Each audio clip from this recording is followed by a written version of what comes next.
Jadi dengan sendirinya Allah dan kawan-kawan muslim, dalam hal ini Muhammad juga, merasa terkutuk, dikutuk oleh Paulus. Itu bukan salah Paulus, salahkan posisi Allah. Kenapa berdiri berseberangan dengan kalimat Paulus. Jadi kok kayaknya Mas Herdi ngemis-ngemis banget gitu loh, supaya Paulus itu bisa diterima dalam agama Islam. Emangnya Yesus kenal tak siapa Paulus? Kesempurnaan Quran ternyata bukan terletak pada apa yang Allah katakan, apa yang Muhammad katakan. Ternyata kesempurnaan Quran malam ini kita dapati ada di mulut-mulut penafsir. Wow. Ajaran Kristen yang menyembah Isa atau Yesus itu bukan berdasarkan ajaran dari Yesus, tapi dari mulut Paulus. Tuhan Allah Israel adalah Tuhan yang benar-benar, yang maha kuasa, yang mampu membuktikan dirinya ada. Satu-satunya Allah di dalam dunia ini yang mampu membuktikan dirinya ada hanya Allah Israel. Jadi jangan harap Anda bisa pergi ke surga dengan literatur yang di luar dari Israel. Jangan Anda berharap. Karena Tuhan hanya memilih Israel. Bertobatlah mulai sekarang. Surat-surat Paulus jadi kitab suci. Keren banget kan? Ternyata Kristus pun gak bisa menjelaskan ajarannya. Kristus gak mampu mengatakan, ayo saya ini Tuhan, sembahlah aku. Gak mampu dia. Umat Islam itu tidak punya hak untuk mengatakan Paulus itu adalah rasul yang palsu atau rasul yang penyesat. Tidak punya hak. Karena Allah tidak mengetahui, Allah dan Muhammad tidak memberikan pengetahuan akan Paulus akan hal itu. Maka kita boleh juga mengatakan Anda tidak berhak menolak dakwah Nabi Muhammad SAW membawa agama Islam, karena di Perjanjian Lama dan Perjanjian Baru juga tidak disebutkan nama Nabi Muhammad SAW. Jadi kalau memang Paulus itu adalah penyesat, kesempatan besar untuk Allah dan Muhammad mengetahuinya. Kalau memang tahu. Jabatan Paulus itu Theo. Kan keren Paulus gitu loh bro. Lebih keren daripada Yesus gitu loh. Seharusnya Anda menuhankan Paulus saja. Kita sudahi pertarungan ini, kita sudahi diskusi ini. Saya harap Anda juga tidak kabur dari perdiskusian, karena yang ingin saya tahu dari Anda, siapa Paulus ini menurut mulutnya Yesus? Silakan. Tetapi kata Yesus kepadaku. Ini menurut siapa? Yesus berkata. Oh enggak, ini tulisan Lukas ini. Ya wes, nggak bisa diskusi bro, karena kalau nggak bisa begitu, makanya aku bilang, kamu bertanya di Al-Quran dan hadis tidak ada bercerita tentang Paulus. Jangankan Al-Quran dan hadis, Yesus pun nggak pernah bercerita tentang si penjagal ini. Nah, mana buktikan?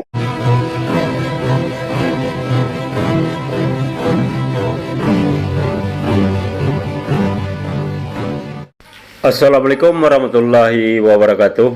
Alhamdulillah, wassalatu wassalamu ala rasulillahi sayyidina wa maulana Muhammadin abdillahi amma ba'du.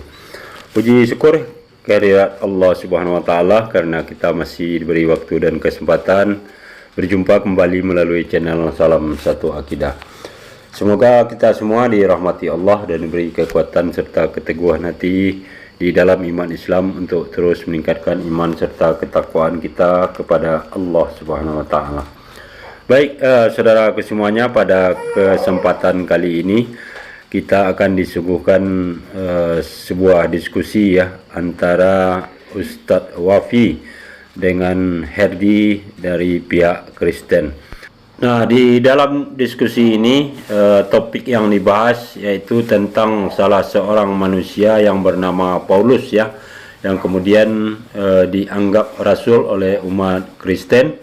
Nah, apakah benar si Paulus ini adalah rasul seperti yang diklaim oleh pihak Kristen, dan tentunya harus berdasarkan pengakuan atau keterangan langsung oleh Yesus yang juga dianggap sebagai Tuhan oleh mereka ya.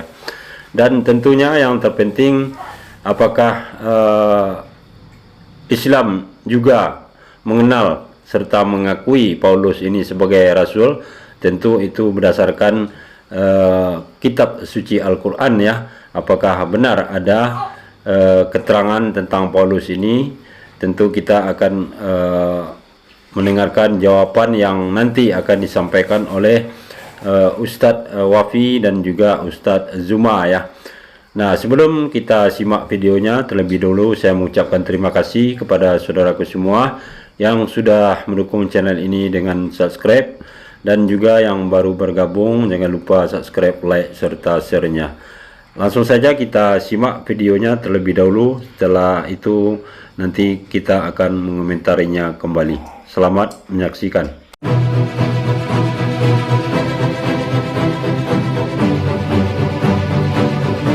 Paulus di dalam pandangan kekristenan maupun Islam, tentu ya saya akan merujuk di dalam pemahaman apa yang Tuhan tetapkan. Nah, di dalam Alkitab ya, bahwa Tuhan berkata di dalam Yesaya bahwa oleh segala keturunan Israel, oleh Israel seluruh bangsa mendapat berkat. Paulus ini masuk dalam kategori Israel, dia dari suku Benyamin ya, dan dia lahir sebagai seorang Yahudi yang di bawah naungan Rabi Gamaliel. Dia memang awalnya adalah seorang pemberontak, tetapi ketika dia ingin memberontak menganiaya murid-murid Yesus, maka disitulah dia mengalami pertobatan. Nah, mungkin yang akan diperbandingkan dengan literatur-literatur yang ada ya, saya harap juga nanti kawan-kawan juga ada pembuktian, kawan saya terutama kawan Naja yang menjadi lawan saya ya dalam diskusi ini, bahwa memang harus bisa menyertakan bukti bahwa Tuhan juga mempercayakan bahwa ada orang yang di luar Israel yang Tuhan percayakan. Karena memang saya mau share ya, boleh ya? Openingnya sudah cukup, karena memang nanti kita bisa adu di data, karena kalau openingnya nggak bisa bawa data ya agak ribet juga ya, karena memang untuk menyampaikan itu kan butuh data. Kalau hanya saya sebatas bernarasi tentu akan menimbulkan pemikiran yang lain kepada pendengar ya. Saya harap moderatornya ke depannya bisa mengubah cara openingnya ya, karena sesuatu data itu penting dalam kita berdiskusi, supaya jangan ada orang yang beranggapan kita ini bernarasi dia ya. Nah, tentang Paulus masih punya berapa menit saya? Waktunya sudah habis 3 menit. Dan kemudian untuk Bang Herdi, untuk moderator itu berhak untuk menentukan apapun itu. Jadi ketika Anda menggunakan open statement untuk bernarasi panjang lebar untuk bawa data ini itu, nanti bisa dibuktikan ketika Anda bertanya jawab. Oke. Jadi sekarang bisa bertanya, waktu 2 menit, maksimal 2 pertanyaan. Silakan Ustadz Wafi bertanya kepada Bang Herdi. Terima kasih. Oke, pertanyaan pertama Mas Herdi yang saya tanyakan. Paulus itu jabatannya kan apostolos ya, seorang rasul, utusan. Saya ingin bertanya, ada nggak literasi bahwa yang mengutus Paulus itu adalah Yesus, atau siapa sebenarnya yang menjadikan Paulus itu menjadi utusan sehingga dia diikuti dan dia menulis risalah-risalahnya ya dan lain sebagainya, baik di Filipi atau di Galatia dan lain sebagainya. Nah, apakah itu hanya sekedar pengakuan atau ada bukti konkret bahwa memang siapa yang mengutus Paulus dan yang memberi label jabatan sebagai rasul, dan ajarannya kira-kira ketika bertentangan dengan Yesus sendiri, maka lebih milih Yesus atau lebih milih Paulus? Jadi pertanyaan saya ada 2 ya. Ketika ada ajaran yang bertentangan antara Yesus dengan Paulus, mana yang akan Anda pilih? Rasul Paulus atau Rasul Yesus? Karena Yesus juga rasul ya, apostolos, jabatannya sama. Yang kedua pertanyaannya, siapa, ada nggak data bahwa Yesus sendiri yang mengangkat Paulus sebagai rasul, atau yang memberitakan bahwa Paulus ini sebenarnya orang yang harus diikuti? Mungkin itu yang saya sampaikan. Terima kasih. Oke, saya share ya. Untuk jawaban terakhir, Paulus tidak ada membuat ajarannya sendiri ya. Jadi dia meneruskan apa yang Yesus ajarkan. Tentang Paulus, apakah ada legitimasi dari Tuhan? Ya jelas banyak, bro. Tetapi firman Tuhan kepadanya, pergilah, sebab orang ini, kepadanya Ananias ya, orang ini yang dimaksud ada Paulus, adalah pilihan bagiku untuk memberitakan namaku kepada bangsa-bangsa lain serta raja-raja dan orang Israel. Itu pertama ya. Lalu kita buka di dalam Kisah Para Rasul 22 ayat 17. Oke. Kisah Para Rasul 22 ayat 21. Tetapi kata Tuhan ya, ini tinta milai ya. Dan nanti kawanku akan bertanya, tetapi kata Tuhan kepadaku, ku Paulus ya, pergilah, sebab aku akan mengutus apostoles engkau jauh dari sini kepada bangsa-bangsa lain, ya, yaitu yang kedua. Ketiga, di dalam Kisah Para Rasul 26 ayat 17 ya. Oke. Aku akan mengasingkan engkau dari bangsa ini dan dari bangsa-bangsa lain, dan aku akan mengutus apostoles engkau kepada mereka. Lalu di dalam Kisah Para Rasul 11 juga ya dikatakan di sana ayat 1. Oke. Dan rasul-rasul dan saudara-saudara dia mendengar bahwa bangsa yang lain 13 bukan 13. Oke. Pada waktu itu dalam jemaat Antioquia ada beberapa nabi dan pengajar ya.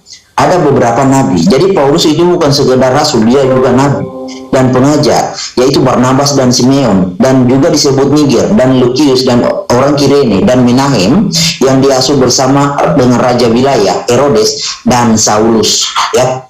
Oke. Ayat 2. Pada suatu hari ketika mereka beribadah kepada Tuhan dan berpuasa, berkatalah Roh Kudus, khususkanlah Barnabas dan Saulus bagiku, bagi Tuhan ya, untuk tugas yang telah kutentukan bagi mereka. Oke, jadi Paulus itu dapat legitimasi dari Tuhan langsung, Tuhan yang memilih ya. Oke, tentang pertanyaan kedua, Paulus itu tidak membuat ajaran baru. Dia mengajarkan apa yang Yesus ajarkan. Contoh di dalam Galatia ya. Galatia 11 ya.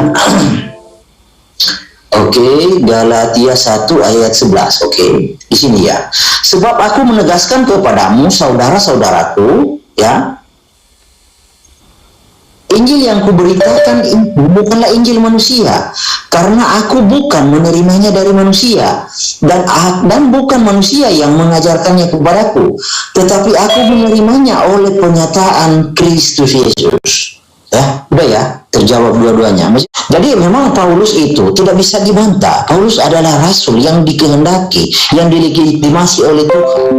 Karena memang sesuai nubuatan Tuhan bahwa Tuhan hanya mempercayakan Israel sebagai bangsa satu-satunya yang Tuhan pilih untuk segala bumi, seluruh manusia di bumi ini, olehnya bisa mendapat selamat hanya Israel. Oke. Nah, di dalam Mazmur 147 ayat 19 sampai 20 ya.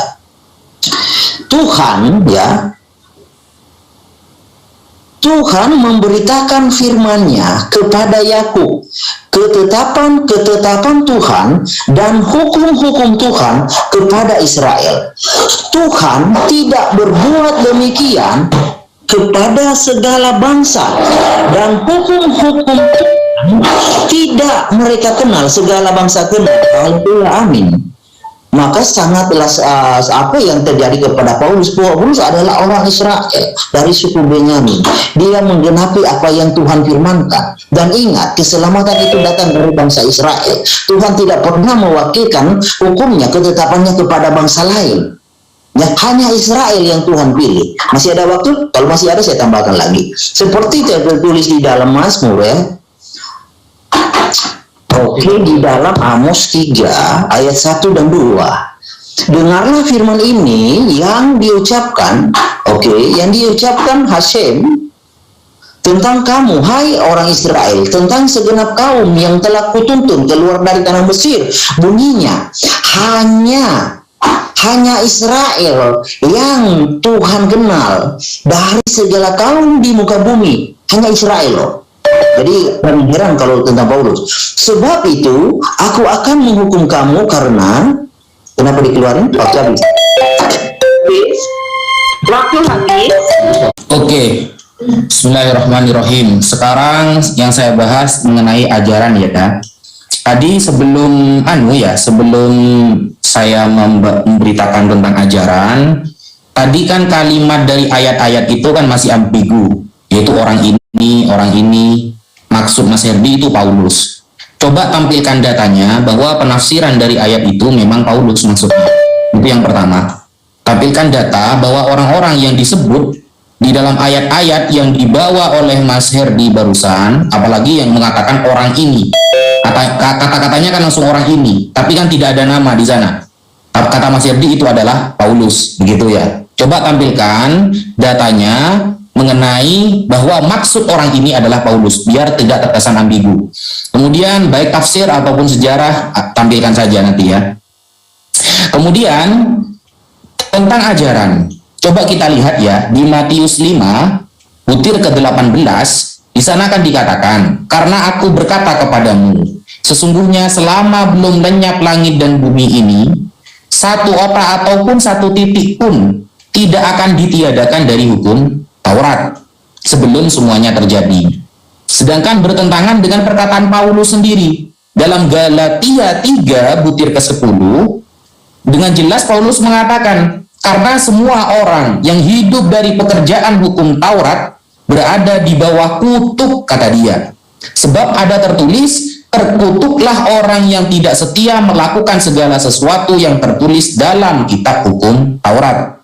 Berarti Taurat adalah kutukan, kan begitu. Lalu kita buka lagi di dalam Filipi ya. Filipi 3 butir ke-6 sampai ke-8. Dikatakan tentang kegiatan aku penganiaya jemaat, tentang kebenaran dalam mentaati hukum Taurat, aku tidak bercacat, kata Paulus. Nah, tetapi apa yang dahulu merupakan keuntungan bagiku, sekarang kuanggap rugi karena Kristus. Malahan segala sesuatu kuanggap rugi karena pengenalan akan Kristus Yesus Tuhanku lebih mulia daripada semuanya. Oleh karena dialah aku telah melepaskan semuanya itu dan menganggapnya sampah. Berarti Taurat dianggap sampah. Oleh siapa? Oleh Paulus. Begitu loh. Sehingga Yesus kan gak pernah bilang kalau Taurat adalah sampah gitu loh. Tapi kok berani sekelas Paulus mengatakan Taurat itu sampah. Sesuai di dalam Filipi 3 butir ke-6 sampai ke-8. Ini bagaimana? Bahkan Yesus sendiri tidak pernah mengatakan Taurat itu sampah, merendahkan Taurat, tidak pernah. Bagaimana dengan Paulus? Monggo dijawab. Dua pertanyaan. Kita baca dari ayatnya yang ke-7 ya.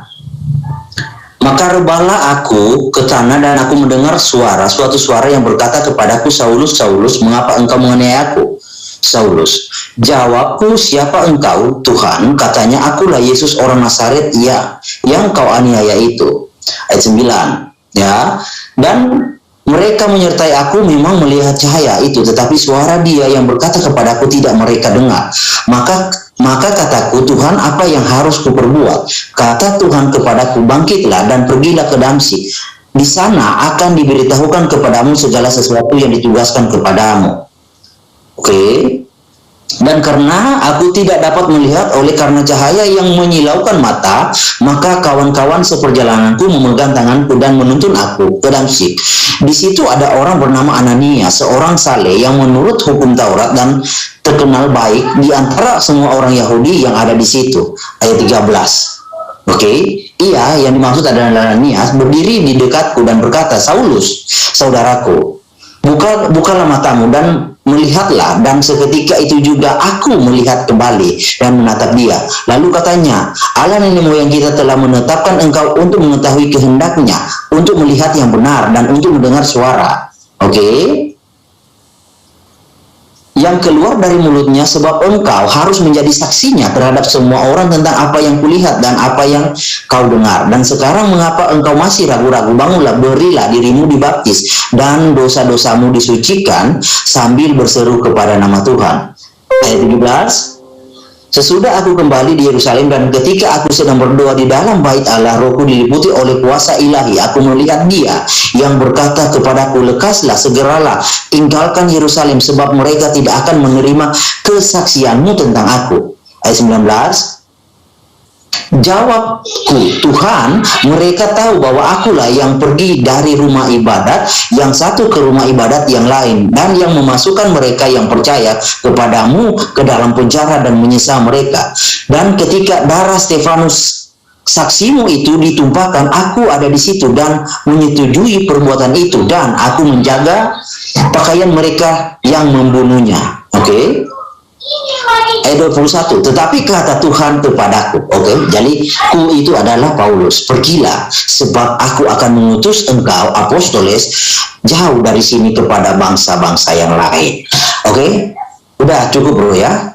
Dibuktikan bahwa Paulus itu dilegitimasi, dan di Kisah Para Rasul 13 itu sebenarnya sudah cukup juga ya, jelas ya. Roh Kudus kata-kata di situ. Waktu habis ya. Waktu masih ada. Oh ya, waktu sudah tinggal 6 detik. Mungkin dihabiskan sekalian atau gimana, Bang Herdi? Bang Herdi? Iya, sudah. Ya. Kalau sudah 6 detik. Oh ya, sudah ya. Berarti di sini nanti Bang Herdi ada kesempatan untuk bertanya maksimal 2 pertanyaan. Jadi waktu 2 menit untuk bertanya kepada Ustadz Wafi. Silahkan, 2 pertanyaan. Oke, saya ingin bertanya, selama ini kan kawan-kawan Islam, saya melihat fenomena asing ya. Fenomena asing, kenapa saya katakan fenomena asing? Fenomena asing, karena fenomena yang tidak berdasarkan literatur, fenomena yang tidak berdasarkan apa yang tertulis. Kebencian terhadap Paulus, mengatakan Paulus itu negatif. Saya ingin tanya, apakah ada dasar pernyataan atau penolakan Paulus di dalam Quran, hadis, dan tafsir? Di dalam Quran dan hadis, sedangkan di dalam kenyataannya Allah Subhanahu wa Ta'ala, Jibril dan Muhammad tidak tahu siapa Paulus. Lalu mengapa ada penolakan tersebut? Dari mana umat Islam dapat inspirasi bahwa Paulus itu bukan rasul? Dari mana umat Islam dapat pengetahuan tentang itu? Sedangkan Allah Subhanahu wa Ta'ala, Jibril dan Muhammad tidak tahu menahu tentang Paulus. Inspirasi itu didapat dari mana? Tolong dijelaskan dengan jelas, dengan data kalau perlu. Silakan. Waktu masih 1 menit untuk mengajukan pertanyaan ini. Jadi itu yang di awal. Itu yang di awal. Sekiranya memang tidak ada datanya, lalu buat apa Anda membenci sesuatu yang tidak ada dasarnya? Bukankah kita beriman? Kita adalah orang-orang yang beriman yang punya data literatur. Lalu atas dasar apa Anda membenci sesuatu yang tidak ada dasarnya? Artinya apakah menjadi pertanyaan, apakah Islam itu beriman kepada literatur atau beriman kepada asumsi? Itu monggo jawab. 2 pertanyaan cukup. Oke, bismillahirrahmanirrahim. Kenapa umat Islam seakan membenci ya? Sebenarnya kalau kalimat membenci kurang pas sih gitu loh. Jadi yang pas itu umat Islam menganggap Paulus ini sang penyesat, begitu. Umat Islam ini menganggap Paulus ini, bukan keseluruhan ya, karena tidak keseluruhan mempelajari tentang Paulus. Jadi para pengkaji seperti saya, teman-teman itu mengkaji tentang Paulus, itu ternyata Paulus ini penyesat gitu loh. Tidak membawa ajaran Yesus. Contohnya barusan saja ketika saya tanyakan kepada Mas Herdi tentang siapa orang ini, siapa kata-kata yang masih ambigu dalam ayat-ayat, malah Mas Herdi cuma baca ayat dari awal sampai akhir barusan, tidak ada jawaban secara tegas, padahal saya minta data loh. Kalau memang yang diutus itu adalah Paulus, yang ada tertulis Saulus dari tadi. Tidak ada data dalam sejarah atau dalam tafsiran ayat itu bahwa itu maksudnya Paulus, gak ada. Cuma baca aja. Terus pertanyaan saya kedua tidak dijawab oleh Mas Herdi. Bagaimana ketika di dalam Galatia dan di dalam Matius bertentangan antara pengajaran Yesus dan Paulus? Sehingga kalau ditanyakan apakah ada di dalam Al-Quran dan hadis menerangkan Paulus, saya kan sudah jawab di opening statement. Saya kira tidak usah diulangi. Karena saya sudah tegas mengatakan Al-Quran dan hadis tidak pernah membahas orang yang namanya Paulus. Begitu. Tidak ada keterangan tentang Paulus. Tapi di referensi-referensi Islam itu ada keterangan siapa Paulus itu. Contoh, saya bawa di referensi Kristen dulu. Begitu. Bagaimana Paulus menurut versi Kristen sendiri? Nah, ini Mas ya. Ini Syarhu Risalah Al-Qadis ya, Al-Qidis Paulus ini Paulus Mas ya. Jadi Paulus ini Paulus Ar-Rasul, utusan ila ahli Rumiyah, kepada Rom ya, Roma. Nah, ini ditulis oleh salah satu pendeta atau pastor ya. Di bawah ini ada namanya Al-Ab Pastor Mata Al-Miskin namanya. Nah, di dalam kitab ini ya, nanti kita akan lihat siapa Al-Ab Mata Al-Miskin ini. Di dalam kitab ini diterangkan gini loh Mas. Ini saya perbesar ya. Kitab ini halaman 143, bahwa kanat hadihi bid'ah fil kanisatil ula. Jadi pengajaran Paulus menuju Roma itu adalah bid'ah. Bid'ah itu maksudnya tidak pernah diajari oleh Yesus, dan ini adalah pengajaran yang baru di dalam dunia gereja mula-mula. Jadi awal gereja pertama-tama itu belum ada pernah diajari oleh Yesus begini dan begitu, dan Pauluslah yang membawa ajaran tersebut. Jadi ajaran Paulus ini ajaran yang tidak pernah diajari sama Yesus. Ini bukan kata saya ya, tapi kata seorang pastor atau pendeta sendiri, begitu loh. Nah, sekarang kita lihat siapa Al-Ab Mata Al-Miskin ini. Nah, ini nih, kita lihat di Wikipedia ya, Pastor Mata Al-Miskin. Beliau adalah seorang pastor, lahir Yusef Iskandar, adalah seorang biarawan ortodok optik. Nah, sekelas beliau mengakui bahwa ajaran tentang gereja menuhankan Yesus dan lain sebagainya itu ternyata yang ngajari Paulus, tidak pernah diajari sebelumnya, gitu loh. Kalau Anda ingin tahu bagaimana Islam memandang Paulus, oke, saya kasih tahu. Ini contohnya kita memandang pendapat Ibnu Taimiyah ya.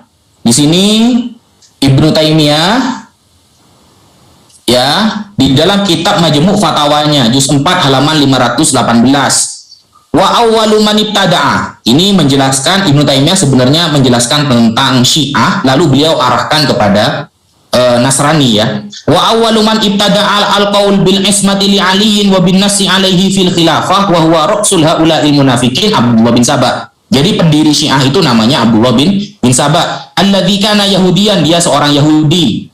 Nah, fa'adharul Islam wa arada fasada dinil Islam. Kemudian dia muncul menjadi orang Islam dan ingin merusak agama Islam. Kama afsada Paulus. Nah, Paulus dinan Nasoro. Sebagaimana Paulus merusak agama Nasrani. Dulunya tidak menuhankan Yesus, kok malah menuhankan Yesus. Ini menurut ulama kita, gitu loh. Ibnu Taimiyah juga mengatakan di dalam Majmu' Fatawanya juga bahwa fakama fa'ala Paulus ini ya, an-Nasrani alladzi kana Yahudiyan, dia seorang Yahudi, fi ifsadi dinin Nasoro, dalam merusak ajaran Nasrani yang dulunya menyembah Allah kemudian disuruh waktunya sekian. Waktu habis. Keluar, selamat datang di kebenaran. Oke, mungkin kawanku mulai berbagi, ini akan menghentikan berbagi layar. Maksudnya? Sanggahan menjawab Ustaz Wafid tadi. Ya, oke. Mungkin kawanku ini tidak tahu Saulus itu nama lainnya, bro. Nah ini ya, di dalam Kisah Para Rasul 13 ayat 9 ya, 13 ayat 9. Tetapi Saulus juga disebut Paulus, yang penuh dengan Roh Kudus menatap dia. Jadi kalau cara menggulirnya menjatuhkan Paulus, tadi Anda mengatakan dalam pandangan iman Anda Paulus itu penyesat. Nah, saya tanya, kan kiblat, poin yang paling tinggi, iman yang paling tinggi yang Anda imani adalah Quran dan hadis. Kalau Allah dan Muhammad tidak tahu, tidak mengenal Paulus, lalu Anda mengatakan Paulus itu begini begono, penyesat. Anda beriman kepada Muhammad dan Allah atau kepada siapa? Gini, apapun yang Anda bawakan, tafsir siapa, mau tafsir 1.000 orang, tetapi itu tidak ada legitimasi dari Allah dan Muhammad, semua gugur, bro. Buktinya Allah dan Muhammad itu tidak kenal. Saya punya banyak data tentang Paulus dari tafsir-tafsir Quran, dari Qurtubi, Baghawi, Al-Hadi, banyak. Tapi saya tidak akan Ibnu Khaldun, banyak. Mereka tidak mendiskreditkan Paulus, tapi saya tidak akan membukanya. Karena saya ingin menuntut bahwa penolakan umat Islam atas Paulus itu harus dari legitimasi Allah dan Muhammad. Kalau Allah dan Muhammad tidak tahu siapa Paulus, lalu untuk apa penafsir tahu? Penafsir itu dapat ilham dari mana? Apakah penafsir itu Nabi? Apakah penafsir itu Rasul? Itu logika. Jadi gini, kita bangun logika. Anda beriman kepada Allah dan Muhammad dan Nabi-Nya. Anda mendapat rahmat dari Allah dan Muhammad adalah Rasulnya. Lalu Anda ternyata di sini mendapat rahmat, mendapat pengetahuan dari penafsir. Ternyata Allah dan Muhammad tidak mampu memberikan Anda pengetahuan tentang Paulus. Bagaimana logikanya? Apakah para penafsir itu adalah Rasul? Apakah para penafsir itu adalah Nabi? Tentu itu tidak mungkin. Jadi cobalah kita berdiskusi elok, bahas sesuatu dari sumbernya. Kalau Allah dan Muhammad tidak tahu, tidak ada hak Anda untuk mendiskreditkan Paulus. Karena Allah dan Muhammad tidak kenal siapa Paulus. Jadi kalau Anda memaksakan penafsir kenal, artinya Anda harus akui penafsir itu dapat ilham dari Allah bahwa mereka adalah Rasul. Baru kita sambung diskusinya. Silakan. Masih ada waktu? Masih ada waktu atau tidak dengan waktunya timer? 30. Saya harap kawanku ya, ada legitimasi dari Allah dan Muhammad. Karena iman Anda itu Allah dan Muhammad, bukan para penafsir. Para penafsir itu harus Anda kasih tahu dapat ilham dari mana. Dan jadikan penafsir itu Rasul, baru saya bisa legitimasi, akui legitimasi itu. Karena Allah tidak tahu, masakan penafsir lebih hebat. Itu logikanya. Allah tidak tahu apa-apa, penafsir yang lebih tahu. Apakah Allah memang tidak tahu? Apakah Muhammad memang tidak tahu? Penafsir yang lebih tahu. Tidak mungkin, kan kalau dalam pemahaman iman Anda itu tidak masuk akal. Waktu habis. Oke, 3 menit untuk menyanggah Ustadz Rafi, silahkan. Oke, bismillahirrahmanirrahim. Ketika tidak disebutkan di dalam Al-Quran, ketika tidak disebutkan di dalam hadis, maka buat apa kalian menjelekkan Paulus? Seharusnya Anda harus merujuk kepada Allah dan Nabi Muhammad. Ini adalah logika yang sangat miring, teman-teman. Kenapa? Perlu digaris miringi ya, bukan digaris bawahi, tapi digaris miringi. Bahwa ketika sekelas pastor di dalam kekristenan saja mengatakan bahwa ajaran Paulus itu bid'ah, tidak pernah diajarkan Yesus, dia yang mula-mula mengajarkan ajaran yang sesat, lalu kita yang ada di luar Kristen itu maka boleh untuk mengatakan Paulus itu adalah penyesat. Bahkan penyesatan Paulus ini setara dengan Dajjal. Kenapa? Karena sama-sama merusak ketauhidan, mentauhidkan Allah Subhanahu wa taala. Jadi begini, Herdi, di dalam Biblos tidak ada nama Rasulullah Nabi Muhammad SAW dari perjanjian lama sampai perjanjian baru. Berarti penolakan Rasulullah Nabi Muhammad SAW itu pun harus berdasar dari perjanjian baru dan perjanjian lama. Kan logikanya seperti itu berarti. Berarti Yesus dan beberapa muridnya ternyata gak mampu memberikan pengetahuan terhadap kalian. Gak ada alasan buat kalian untuk menolak Rasulullah. Karena di perjanjian lama ada, perjanjian baru gak ada. Kan begitu logikanya. Sedangkan saya tadi tampilkan dari pastor, sudah menolak Paulus. Kemudian di dalam Islam juga menolak Paulus. Sekarang saya tambahi lagi referensinya. Saya mau, saya screen ya.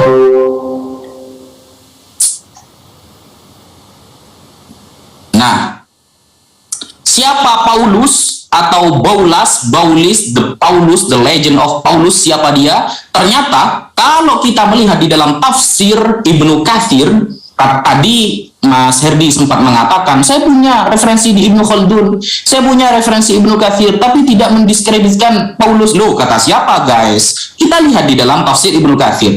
Paulus itu siapa? Kita lihat ya. Paulus taluhum narul ambar. Ya, dia adalah binatang palem di neraka jahanam, gitu loh. Jadi bisa kan difahami ya, nanti di neraka jahanam itu ada semacam binatang namanya Paulus, gitu. Itu Paulus dalam versi Imam Ibnu Katsir. Ini bukan hanya mendiskreditkan ini menjelaskan secara detail, begitu. Apalagi kalau sampai saya tambahin gitu loh. Ini siapa Paulus? Ismu Paulus al-madhkur fi dinil Islam huwa ismu wadin fi jahannam. Ini Paulus yang disebutkan di dalam agama Islam adalah suatu jurang di neraka jahanam. Riwayatnya mana? An Amr bin Shu'aib an abihi an jaddihi anin Nabi sallallahu alaihi wasallam. Ada hadis, tapi bukan Paulus Anda. Yang namanya Paulus di dalam Islam itu ini. Paulus fata'luhum narul anyar ya, yusqauna min tinatil khobal usarati ahlin nar. Jadi suatu nama jurang, yang jurang itu ada di neraka jahanam. Sekian. Oke, waktu habis. Oke, gini ya kawanku ya, kita diskusi harusnya mendidik kawan-kawan ya, bukan menarikan sesuatu gini. Kalau Anda tidak punya dasar dari Allah, kalau Anda tidak punya legitimasi, pernyataan Anda, kegundahan Anda terhadap Paulus, tidak ada legitimasi dari Allah yang Anda imani sebagai Tuhan, dari Muhammad yang Anda imani sebagai Rasul, kalau nggak ada legitimasinya, lalu Anda membuat ilustrasi, lalu Anda membuat literasi yang baru, apakah Anda adalah seorang Nabi? Tentu tidak. Lalu apakah literatur yang Anda buat itu adalah sah? Tentu tidak. Kan ada rumusan di dalam pemahaman Quran, ada rumusan di dalam pemahaman hadis, ada rumusan di dalam pemahaman tafsir. Jika hadis berseberangan tidak ada dengan Quran, itu tertolak. Di dalam Quran Allah tidak mengenal siapa Paulus. Muhammad di dalam hadis tidak mengenal siapa Paulus. Lalu tiba-tiba penafsir dapat mengenal siapa Paulus. Dapat inspirasi dari mana? Nah, kalau Anda membawakan tadi pendeta bidat, kenapa tidak dikanonkan dalam Quran? Usul ke Kementerian Agama atau siapa, kanonkan pernyataan pendeta tersebut, kanonkan dalam Quran. Biar jadi tambahan supaya Allah kesannya menjadi tahu. Gitu bro, itu saran buat saya. Lalu Anda membawakan tentang narasi-narasi yang dari Ibnu Katsir. Saya bisa mengadu itu, tetapi tidak relevan bro, karena Allahnya dan Muhammad tidak tahu. Untuk apa saya membawakan sesuatu kalau memang Allahnya tidak tahu dan Muhammadnya tidak tahu? Untuk apa saya bawakan? Artinya sedang saya menarasikan, mengajari kawan-kawan semua muslim bahwa Ibnu Katsir adalah rasul terakhir, adalah Bagawi adalah rasul terakhir, Qurtubi adalah rasul terakhir, rasul yang lain selain Muhammad, karena mereka lebih paham, lebih mengetahui apa yang tidak diketahui oleh Allah. Apakah seperti itu? Tentu tidak. Lalu kawan Naja tadi mengatakan kalian juga tidak boleh mengimani apa tentang Muhammad. Kan sudah saya baca tadi di dalam Mazmur 147 ya, Muhammad itu orang Arab, ketetapan Tuhan hanya kepada Israel. Jadi otomatis Muhammad itu tertolak. Tuhan hanya mempercayakan segala hukumnya, ketetapannya hanya kepada Israel. Tuhan tidak berbuat kepada bangsa-bangsa lain, termasuk Arab. Gak ada. Jadi jangan berharap ada pengakuan dari kekristenan, ada nabi, ada rasul dari garis keturunan di luar Israel. Jangan harap. Karena kami mengerti dan paham, Tuhan hanya memilih Israel. Tidak ada bangsa lain yang Tuhan pilih selain Israel, yang olehnya, ketetapannya, hukumnya Tuhan nyatakan. Tidak ada. Makanya ketika kita sedang mendiskusikan tentang apa jenis Al-Masih atau ketetapan atau hukum Tuhan, enggak nyambung. Karena versi Anda versi yang lain, servernya berbeda. Beda server dengan apa yang dipahami di dalam Alkitab, karena satu server yaitu Yahudi. Makanya saya ingin mengangkat suatu topik supaya kita bisa memahami bahwa perdebatan ini sebenarnya antara Kristen dan Yahudi. Islam ini nggak layak karena tidak memenuhi kriteria. Kriterianya apa? Karena Tuhan hanya menetapkan Yahudi, Israel lah. Dari Israel keselamatan itu menyebar ke seluruh dunia. Tuhan tidak pernah memilih bangsa lain, apalagi Arab. Begitu. Jadi tentang Paulus jelas-jelas dari keturunan orang Israel, dari suku Benyamin. Apalagi yang diragukan, dia dilegitimasi oleh Tuhan sendiri. Jadi tentang apa yang kita diskusikan Paulus dalam pandangan Kristen dan Islam, saya harap kawanku ini bisa. Kalau nggak ada, udah. Jangan menjadi semacam orang yang menuduh. Kalau kita bawa dalam ranah persidangan bro, Anda dapat pencemaran nama baik karena Anda menuduh sesuatu yang tidak ada datanya di dalam iman Anda. Allah dan Muhammad tidak tahu siapa Paulus, lalu Anda tiba-tiba menjadi tahu. Itu kemustahilan yang Anda buat-buat, yang Anda ungkapkan kepada orang-orang. Itu orang-orang yang tertawa, orang-orang yang udah tertawa. Di dalam Sefaria, Rabb Saul itu diagungkan. Tidak ada kenegatifan di dalam pandangan Sefaria. Orang Yahudi tidak ada. Hanya orang Islam, karena tersirat di Kisah Para Rasul. Di dalam Kisah Para Rasul, saya buka ya, 9. Ini gantian waktunya atau gimana? Halo? Iya, jenengan punya waktu 25 menit. Terserah, kalau dihentikan. Silakan gini, Her. Kalau Anda buka, kita Waktu terus berjalan itu. Ya, saya bacakan ya, Kisah Para Rasul, Galatia 1 ayat 9. Seperti yang telah kami katakan dahulu, sekarang ku katakan sekali lagi, jikalau ada orang yang memberitakan kepadamu suatu Injil yang berbeda dengan apa yang telah kami terima, terkutuklah dia. Jadi ini yang mengakibatkan kegalauan, gunda gulana Allah Subhanahu wa taala dan kawan-kawan muslim. Paulus mengatakan terkutuklah. Jadi dengan sendirinya Allah dan kawan-kawan muslim, dalam hal ini Muhammad juga, merasa dikutuk oleh Paulus. Oke, saya kasih tahu kawan-kawan, Allah dan Muhammad ada setelah Paulus. Paulus itu berapa ratus tahun, anggaplah 500 atau 600 tahun sebelum Allah diperkenalkan oleh Muhammad dan Muhammad ada. Jadi ketika ada ucapan Paulus mengena di dalam hati Anda, menyenggol iman Anda, itu bukan salah Paulus. Salahkan posisi Allah. Kenapa berdiri berseberangan? Berdiri berseberangan dengan kalimat Paulus. Jangan salahkan Paulus. Paulusnya udah mati, bro. Paulus sudah mati, lalu Allah datang berdiri berseberangan dengan perkataan Paulus. Jangan salahkan Paulus. Salahkan siapa yang berdiri siapa suruh Anda berdiri pada posisi berseberangan. Kata kawan saya, Suma, itu dari Anda. Saya pinjam kata-kata Suma. Silakan kawan-kawan. Oke, bismillahirrahmanirrahim. Wah, makin seru ini bawa pencemaran nama baik, Mas Herdi. Oke, saya jawab ya.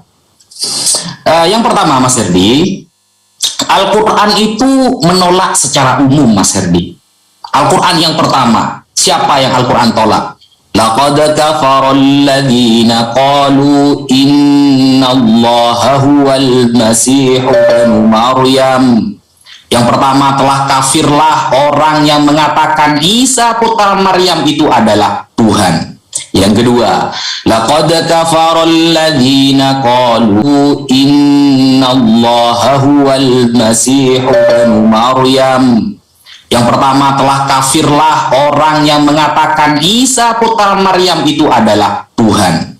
Yang kedua, laqad kafara alladhina qalu innallaha thalithu thalatha. Telah kafirlah orang yang mengatakan Tuhan 3 di dalam 1 atau 3 pribadi Tuhan semua.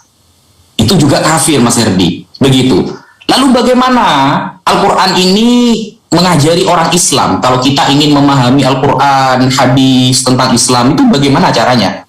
Di dalam surah Al-Anbiya ayat 7, Mas Herdi, fas'alu ahlal dzikri in kuntum la ta'lamun. Bertanyalah kepada para ulama jika kalian tidak tahu. Tentang Paulus, kita juga akan bertanya kepada para ulama. Karena para ulama kita meneliti siapa maksud Rasul utusan yang ada di dalam surah Yasin ayat ke-14.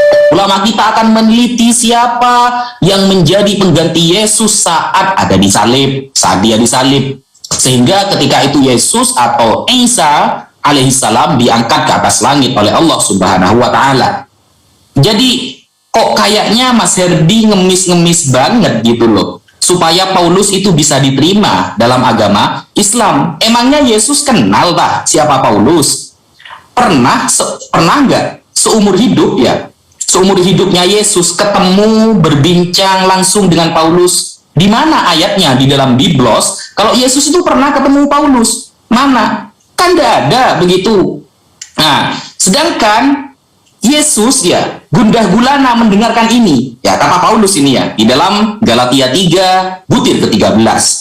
Kristus telah menebus kita dari kutuk hukum Taurat dengan jalan menjadi kutuk karena kita. Sebab ada tertulis, terkutuklah orang yang digantung pada kayu salib. Bayangkan ya kalimatnya itu. Kita bisa lihat sendiri kalimat Paulus. Nah, kata bapaknya Yesus, Yohanes 3 butir ke-16, karena begitu besar kasih Allah karena akan dunia ini, sehingga ia telah mengaruniakan anaknya yang tunggal, supaya setiap orang yang percaya kepadanya tidak binasa, melainkan beroleh hidup yang kekal, memperoleh hidup yang kekal. Nah, Yesus itu hasil kasih Allah, bukan hasil kutuknya Paulus.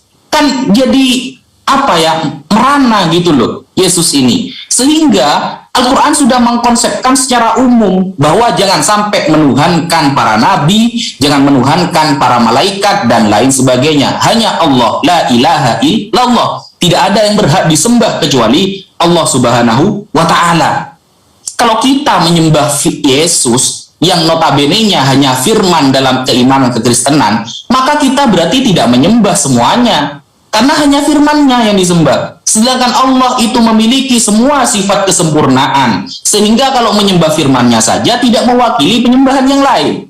Kalau kita menyembah Allah-Nya, maka semua sifat yang melekat kepada zat Allah itu sama seperti kita menyembah semuanya. Begitu.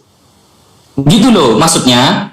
Jadi ada konsepnya mas, di dalam Islam itu ada gitu loh. Sehingga ketika Paulus nongol-nongol langsung mengatakan Yesus Tuhan, Yesus begini dan begitu, maka Islam berhak untuk membantahnya. Sedangkan Yesus, apakah kenal dengan Paulus?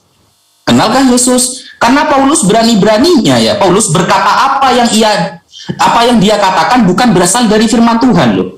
Yesus itu berani, Paulus itu berani mengatakan sesuatu yang bukan dari Tuhan. Contoh, di dalam 2 Korintus 11, butir ke-16 sampai 17, dikatakan, "Kuulangi lagi, jangan hendaknya ada orang yang menganggap aku bodoh, dan jika kamu juga menganggap demikian, terimalah aku sebagai orang bodoh, supaya aku pun boleh bermegah sedikit. Apa yang aku katakan, aku mengatakannya bukan sebagai seorang yang berkata menurut firman Tuhan." Ingat ya, bukan sebagai seorang yang berkata menurut firman Tuhan, melainkan sebagai seorang bodoh yang berkeyakinan bahwa ia boleh bermegah. Bayangkan, Paulus ini orang yang berani loh, mengubah-ubah ajaran Nasrani yang pada awal-awalnya mengikuti Nabi Isa menyembah Allah, lalu kok diajari menyembah Yesus. Itu yang ditolak oleh Al-Quran. Begitu loh, silahkan. Jadi memang kesempurnaan Quran ternyata terletak pada penafsir. Ya, kesempurnaan Quran ternyata bukan terletak pada apa yang Allah katakan, apa yang Muhammad katakan. Ternyata kesempurnaan Quran malam ini kita dapati ada di mulut-mulut penafsir. Wow, keren. Ya, keren ya. Kesempurnaan Quran dicatat, direkam. Kesempurnaan Quran bukan ada pada mulut Allah Subhanahu wa taala dan Muhammad. Kesempurnaan Quran ada pada mulut para penafsir. Itu faktanya. Sebab di dalam diskusi ini tidak ada legitimasi dari Allah dan Muhammad bahwa Paulus itu adalah penyesat. Legitimasi itu didapat dari penafsir yang hidup di abad keberapa, yang tidak tahu siapa Allah, yang tidak tahu siapa Muhammad. Sungguh hebat. Apakah Anda masih beriman dengan sesuatu yang tidak bisa menguraikan permasalahan Anda? Apakah Anda masih mau beriman dengan sesuatu hal yang Anda ketika dalam pertanyaan, ketika Anda di dalam kebimbangan, lalu sesuatu itu tidak ada, apa yang Anda sembah, apa yang Anda imani tidak bisa menguraikan itu? Bagaimana Anda bisa berharap Dia bisa menyelamatkan Anda, sedangkan menyediakan literatur Paulus saja tidak mampu? Bagaimana bisa menyelamatkan Anda? Itu logika. Menyediakan literatur untuk mendewasakan Anda dalam berpikir saja tidak mampu, apalagi menyelamatkan Anda. Itu logika. Jadi perdebatan ini malam ini ada poin yang sangat penting yang saya dapat. ternyata memang kesempurnaan Quran terletak di dalam mulut-mulut para penafsir. Quran memang tidak bisa dipahami dan tidak bisa dimengerti tanpa mulut-mulut para penafsir. Ternyata Allah dan Muhammad tidak mampu mengejawantakan apa yang dia maksudkan supaya murid-muridnya, supaya umat-umatnya tercerdaskan dengan pengetahuan yang langsung dari Allah, dari Muhammad. Ternyata penafsir yang lebih hebat, ternyata penafsir yang lebih sempurna. Silahkan. Oke, Bismillahirrahmanirrahim. Saya share screen dulu.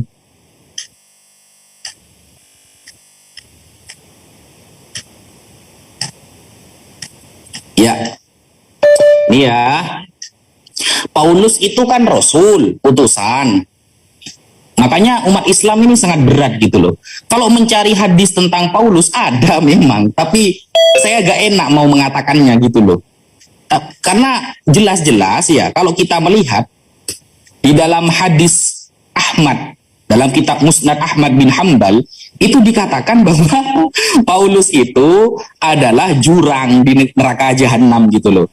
Jadi Paulus ini jurang gitu di neraka jahanam, bukan orang yang ditinggikan sebagaimana pemahaman Anda gitu. Kemudian yang lebih herannya lagi begini Mas, di poin nomor 5, An-Nabi SAW akhbarona annahu la yujadu nabiyyun bainahu wa baina Isa. Jadi Rasulullah SAW itu sudah pernah bersabda bahwa tidak ada nabi di antara Nabi Muhammad dengan Nabi Isa. Kok ujuk-ujuk Paulus ada menjadi rasul gitu loh. Wa alaihi fayakunu ayyumudda'in lin-nubuwah aw risalah aibanan Nabi SAW wa baina Isa bin Maryam kadiban. Maka kalau ada nabi atau ada rasul di antara Nabi Muhammad dengan Nabi Isa, maka dia jelas dikatakan kadziban, pendusta, pembohong. Nah, begitu. Makanya faqad rawal Bukhari wa Muslim, Imam Bukhari dan Imam Muslim meriwayatkan an Abi Hurairah dari jalur Abu Hurairah radhiyallahu an. Qala sami'tu Rasulullah sallallahu alaihi wasallam. Abu Hurairah mendengarkan bahwa Rasulullah pernah bersabda yaqulu ana aulan nas bibni Maryam wa anbiya auladu allat laisa baini wa bainahu nabiyyun. Di sini jelas tidak ada nabi, tidak ada rasul antara Nabi Isa dengan Nabi Muhammad sallallahu alaihi wasallam. Sehingga saya sangat berat ketika ada orang kok ujuk-ujuk jadi rasul, kan begitu. Dan di dalam Ibrani 3, jabatan Paulus itu sama seperti Yesus, apostolos, ya, sama menjadi rasul gitu loh. Bukan apa namanya itu ya, berarti kalau Yesus dituhankan seharusnya Paulus juga dituhankan, kan begitu. Itu yang kedua. Kemudian yang ketiga Mas, jadi begini, tadi Anda mengatakan kita mendengarkan bersama bahwa mulut-mulut penafsir itu lebih dipercayai daripada mulut Allah, sampai mengatakan mulut Allah di sana. Maka saya mengatakan ajaran Kristen yang menyembah Isa atau Yesus itu sesuai dengan mulut Paulus, bukan ajaran Yesus itu sendiri. Saya ulangi ya, ajaran Kristen yang menyembah Isa atau Yesus itu bukan berdasarkan ajaran dari Yesus, tapi dari mulut Paulus. Begitu. Kenapa? Karena tidak pernah Yesus mengajarkan sembahlah aku. Ada nggak ayatnya sembahlah aku? Tidak ada. Atau di dalam sejarah murid-murid Yesus ada nggak yang menyembah Yesus? Ada nggak? Nggak ada. Gitu loh. Makanya ketika di Matius 21, ketika Yesus menampakkan keajaibannya, ada nggak? Ketika mengutuk pohon ara contohnya, ada nggak yang menyembah? Bahkan ibunya sendiri bingung mencari mayatnya ketika hilang mati itu. Padahal sudah tahu Tuhan, ngapain dicari, kan begitu. Sehingga lucu gitu loh. Ketika sebuah ajaran itu dipercaya dari mulut orang yang bernama Paulus gitu. Tadi kan saya sudah mengatakan kepada Anda, emangnya Yesus kenal tak sama Paulus? Pernahkah seumur hidup Yesus ketemu berbincang langsung dengan Paulus gitu? Kan tidak ada. Sehingga kalau nanti logikanya begini, kalau nggak ada di Quran dan hadis, berarti kita tidak boleh membahas. Oh, berarti kalau di zaman ini ada orang yang mengaku nabi, di zaman ini ada orang yang mengaku rasul, lalu Al-Quran dan hadis Islam tidak boleh membahas begitu. Kan lucu logika seperti itu. Sedangkan di dalam Al-Quran penolakannya sudah sangat umum. Yang menuhankan selain Allah itu tertolak. Begitu. Silahkan. Oke, jadi memang tidak ada buktinya ya bro. Maksud saya begini kawanku, Anda mengimani Allah dan mengimani Rasul, Anda mendapat rahmat. Kalau Anda ingin menitik beratkan pemahaman Anda tentang Paulus kepada penafsir, tolong diubah kata-katanya seperti ini. Beriman kepada Allah dan Rasul dan kepada para penafsir itu mendapat rahmat. Itu baru komplit. Selama Anda itu tidak ada rujukannya bahwa penafsir itu tidak dilegitimasi sebagai seseorang pemikir, ya. Tentu selama itu Anda tidak akan bisa mengeja, tidak akan bisa mengerti apa yang difirmankan oleh Allah Subhanahu wa taala. Begini, Alkitab mengajarkan hikmat manusia itu kebodohan. Allah di dalam hal ini dan Muhammad tidak mampu menjelaskan siapa Paulus. Ternyata yang mampu adalah penafsir. Menurut penafsir lebih hebat. Pemahaman penafsir lebih hebat, lebih cerdas dari pemahaman Allah dan Muhammad. Sangat disayangkan, bro. Allah dalam hal ini dan Muhammad tidak mampu membuat Anda mengerti apa untuk menghadapi persoalan dunia. Tentang hal ini yang kita debatkan, Allah tidak mampu memberikan pengetahuan tentang itu. Allah dan Muhammad tidak mampu memberikan kecerdasan itu. Lalu bagaimana pula Anda bisa berpikir Allah dan Muhammad mampu menyelamatkan Anda? Bagaimana logikanya? Ya, itu logika dasar, bro. Dalam hal ini Allah tidak mampu memberikan pengetahuan terhadap Anda tentang apa yang kita bahas malam ini. Bagaimana Anda bisa berharap Allah mampu menyelamatkan Anda? Sedangkan pengetahuan sekecil itu saya tidak mampu Allah berikan. Bagaimana bisa menyelamatkan Anda dari neraka? Itu logika dasar, bro. Kawanku, kalau Anda mau dibaptis, kabari saya terlebih dahulu. Oke, kita lanjut tentang Paulus. Dalam nama Tuhan Yesus, ya. Kawan-kawan semua dengar. Tuhan hanya meminta Anda bertobat. Tuhan sudah menyatakan kasih karunia-Nya di dalam dunia ini. Jangan keraskan hatimu. Ya. Tuhan Allah Israel adalah Tuhan yang benar-benar, yang maha kuasa, yang mampu membuktikan dirinya ada. Satu-satunya Allah di dalam dunia ini yang mampu membuktikan dirinya ada hanya Allah Israel.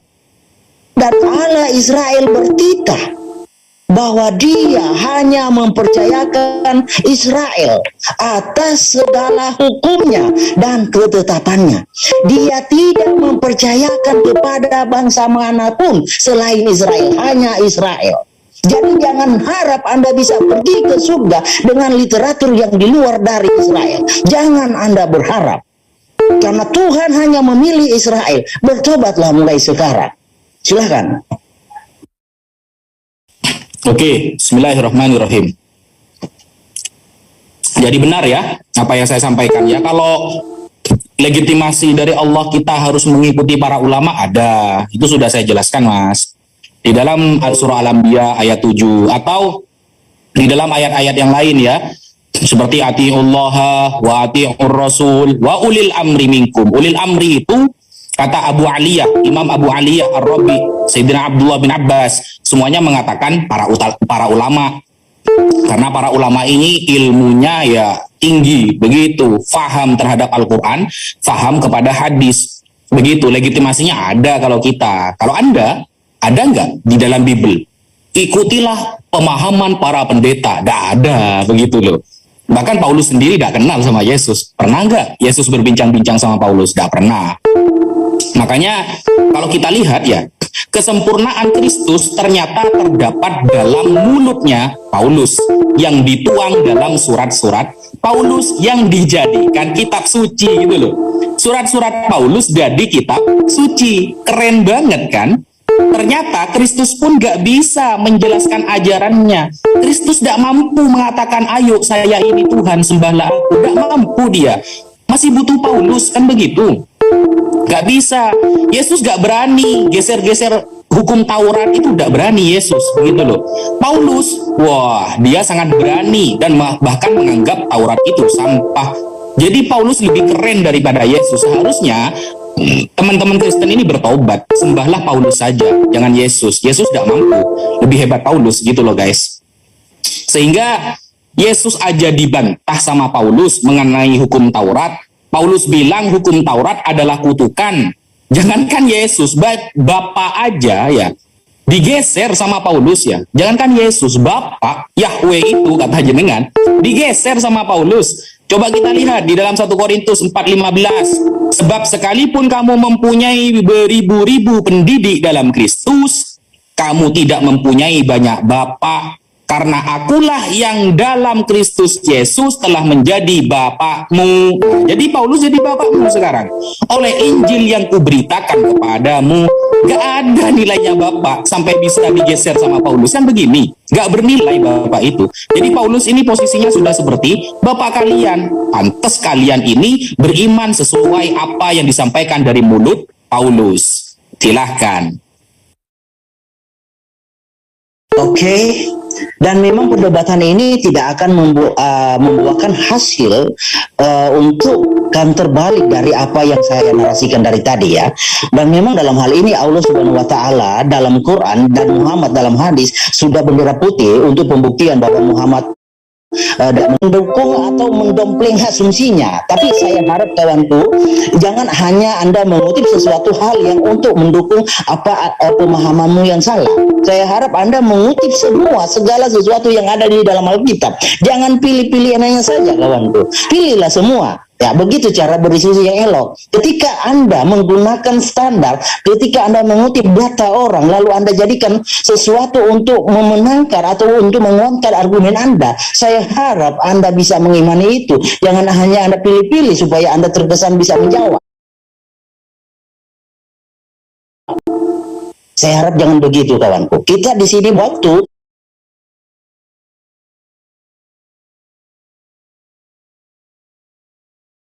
untuk mengedukasi semua penonton supaya penonton itu tahu bahwa kebenarannya seperti ini, bahwa kebenarannya kita umat Islam ya, umat Islam itu tidak punya hak untuk mengatakan Paulus itu adalah rasul yang palsu atau rasul yang penyesat. Tidak punya hak, karena Allah tidak mengetahui, Allah dan Muhammad tidak memberikan pengetahuan akan Paulus akan hal itu. Jadi tidak ada dasar Anda untuk menjadi pijakan untuk mendiskreditkan siapa Paulus. Tidak ada dasar. Kecuali Anda kalau mendasari semua itu kepada penafsir, angkatlah penafsir itu jadi rasul. Baru itu bisa sah. Kalau Anda tidak mengangkat penafsir itu jadi rasul, maka kesannya negatif bagi Allah. Apa kesan negatifnya? Kesan negatifnya bagi Allah dan Muhammad adalah Allah dan Muhammad itu kurang tahu, tapi yang lebih maha tahu adalah para penafsir. Itu kesan negatifnya. Itu konsekuensi logisnya kawanku. Jadi harap kawan-kawan semua di sini bisa dewasa dalam berpikir bahwa mendasari iman, coba Anda berkaca bahwa iman Anda itu Allah dan Muhammad, bukan penafsir. Ya, saya paham dan mengerti selama saya mempelajari Islam, Quran dan hadis, bahkan semua literatur Islam itu hanya bisa dikatakan, bisa dimeteraikan oleh para ulama, oleh para penafsir. Dan itu membuktikan memang Allah itu tidak mampu menurunkan hujah yang jelas untuk supaya umat Islam itu tidak tafsir sana sini, tidak klaim sana sini, ya, tidak comot sana, tidak comot sini untuk mendukung argumen, untuk mendukung pemahaman yang dipahami oleh kawan-kawan muslim. Kayak gitu, silakan. Ya, jadi harus difahami Mas Herdi ya. Jadi kita itu ketika beragama itu harus merujuk kepada pemahaman orang yang ngerti agama, begitu loh. Harus merujuk kepada orang yang ngerti agama. Contohnya Al-Quran menggunakan bahasa Arab. Al-Quran ini ada ilmu-ilmunya seperti muhkam, mutasyabih, taqaddum wa ta'akhur, mujmal dan mutlak dan lain sebagainya. Siapa yang mempelajari itu? Para ulama, gitu loh. Jadi kalau kalian ingin nanya 1 ditambah 1 sama dengan 2, nanya kepada yang ahli. Siapa? Guru matematika. Nanya tentang sejarah Indonesia, siapa? Guru PPKN. Kan begitu. Dan kita sudah benar bertanya kepada para ulama kalau kita tidak tahu. Sedangkan bagaimana di dalam Bible? Apakah ada legitimasi bahwa bertanyalah kepada para pendeta karena mereka dinaungi oleh Roh Kudus? Kan nggak ada begitu. Bahkan sampai sekarang kenapa banyak yang mu'alaf, bahkan para pendeta pun mu'alaf karena Roh Kudusnya tidak mampu gitu loh. Mengarahkan mereka tidak mampu. Jangankan Roh Kudus, Yesus nggak mampu, dia dicobai iblis ternyata. Yesus saja telah turun ke tengah-tengah kita dalam rupa manusia. Wes, keren kan? Keren lah gitu. Jadi Tuhan kan Paulus saja gitu.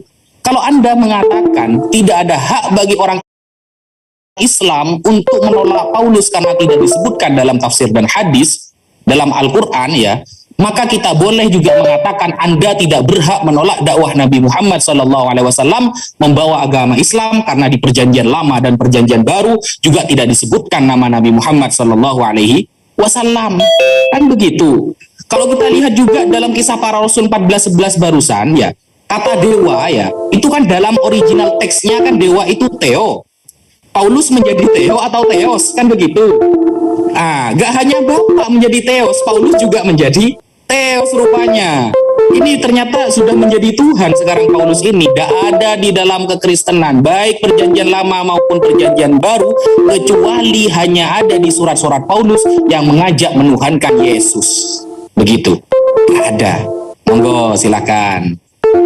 Oke, sepertinya diskusi kita kurang menarik ya bro. Oke, di mana di dalam kekristenan bahwa Tuhan itu membimbing setiap orang yang percaya, mengaruniakan setiap orang yang berharap kepadanya. Di dalam 1 Yohanes 2 ayat 27 ya. Sebab di dalam diri kamu tetap ada pengurapan yang telah kamu terima daripadanya. Karena itu tidak perlu kamu diajar oleh orang lain, tetapi sebagaimana pengurapannya mengajar kamu tentang segala sesuatu, dan pengajarannya itu benar, tidak dusta, dan sebagaimana ia dahulu telah mengajar kamu, demikianlah hendaknya kamu tetap tinggal di dalam dia.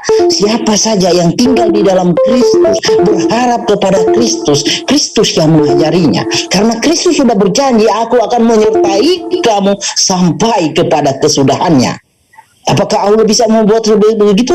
Apakah Allah Subhanahu wa Ta'ala bisa berlaku seperti itu? Tidak bisa. Karena saat ini, malam ini, kita mendiskusikan sesuatu yang tidak diketahui, yang tidak dipahami oleh Allah dan Muhammad, ternyata dipahami oleh para penafsir. Dari mana penafsir itu dapat ilham? Sedangkan Allah dan Muhammad tidak tahu. Siapa yang bisa siap menjawabnya? Apakah penafsir itu adalah Rasul?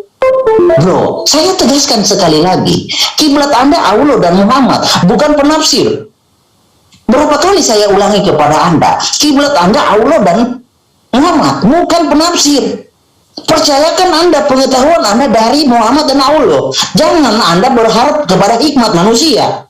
Seperti yang kami imani adalah Alkitab keseluruhan itu adalah karya Tuhan. Tuhan mengilhami segala penulis dengan roh, mengilhami penulis-penulis dengan roh, sehingga bisa kami mengetahui apa yang menjadi persoalan dalam dunia yang terjawab di dalam Alkitab. Seperti yang kita diskusikan malam ini tentang Paulus, apa yang disediakan di dalam, ada mengatakan dari tadi Yesus tidak berinteraksi dengan Paulus, sudah saya bacakan dari tadi. Di dalam Kisah Para Rasul 22, saya bacakan dari ayat 10 sampai 21, karena untuk menghargai Anda, supaya Anda puas. Tetapi ternyata juga Anda mengatakan belum ada. Harus mau mengulang berapa kali lagi kawanku? Ya kan? Nah, kalau memang sedianya perdebatan ini Allah tidak mampu dan Muhammad tidak mampu memberikan pengetahuan terhadap Anda, penolakan Anda terhadap Paulus, sudahi. Karena memang Allah itu punya kesempatan besar untuk menolak Paulus. Sebenarnya karena Allah hadir setelah Paulus. Jadi kalau memang Paulus itu adalah penyesat, kesempatan besar untuk Allah dan Muhammad mengetahuinya. Kalau memang tahu. Tapi nyatanya kan tidak tahu. Lalu untuk apa Anda memaksakan diri mengatakan Paulus itu penyesat? Ingat, Paulus ada 500 tahun sebelum Muhammad dan Allah. Seharusnya kalau Allah mengatakan Paulus itu penyesat, sudah ada tertuang di dalam Quran atau di dalam hadis. Tetapi kenapa tidak ada? Karena Allah dan Muhammad tidak mengenal siapa Paulus. Haleluya, amin. Sudah bro? Silakan. Nah, Nah, dalam kisah para rasul, perbincangan Paulus sama Yesus itu kan dalam mimpi Paulus, bro. Kan begitu. Sedangkan gak ada ya secara general atau secara parsial atau secara jelas Yesus di hadapan Paulus langsung ngobrol, gak ada. Kalau cuma mimpi, bro, gitu. Kadang Anda akan membawakan bahwa Muhammad ini dapat ilham dari mimpi, kan gitu. Meskipun salah penalarannya gitu, mafhumnya ya, pemahamannya kan salah begitu. Nah, sekarang gini loh, bro. Yesus kan rasul, Paulus itu rasul. Yesus bergnosis, Paulus juga bergnosis. Tapi Yesus gak pernah jadi teos gitu loh. Paulus dalam kisah para rasul 14:11, jabatan Paulus itu teo. Kan keren Paulus gitu loh, bro. Lebih keren daripada Yesus gitu loh. Seharusnya Anda menuhankan Paulus saja. Jangan-jangan yang berkata dalam Yohanes 3:16 itu kan bisa jadi Paulus nantinya. Kan Paulus dalam 1 Korintus 4:15, Paulus menjadi bapa. Yang mengutus Yesus berarti selama ini Paulus. Kan begitu. Kenapa gak menuhankan Paulus saja? Paulus juga bisa bikin mukjizat loh. Ternyata Allah Israel itu Paulus. 1 Korintus 4:15, Paulus jadi bapa. Berarti selama ini Paulus berarti Tuhannya Israel itu. Berarti Allah Israel menurut perjanjian baru adalah Paulus. Karena Paulus itu Theos gitu. Jadi menurut kisah para rasul 14:11 itu, malam ini kita tahu bahwa dewa itu telah mengambil daging untuk menjadi manusia dan diam di antara kita. Dan manusia itu menjadi Theos dalam Korintus 14 butir ke-11. Kalau hanya Allah, bro, ya, Allah ini dan Nabi Muhammad menjelaskan secara umum, bro, bahwa ada orang-orang yang menuhankan Nabi Isa atau Yesus, ada orang-orang yang menuhankan malaikat, ada orang-orang yang menuhankan berhala, ada juga yang menganggap Uzair adalah anak Allah. Semuanya ditentang secara umum. Paulus masuk di sana, bro. Begitu loh.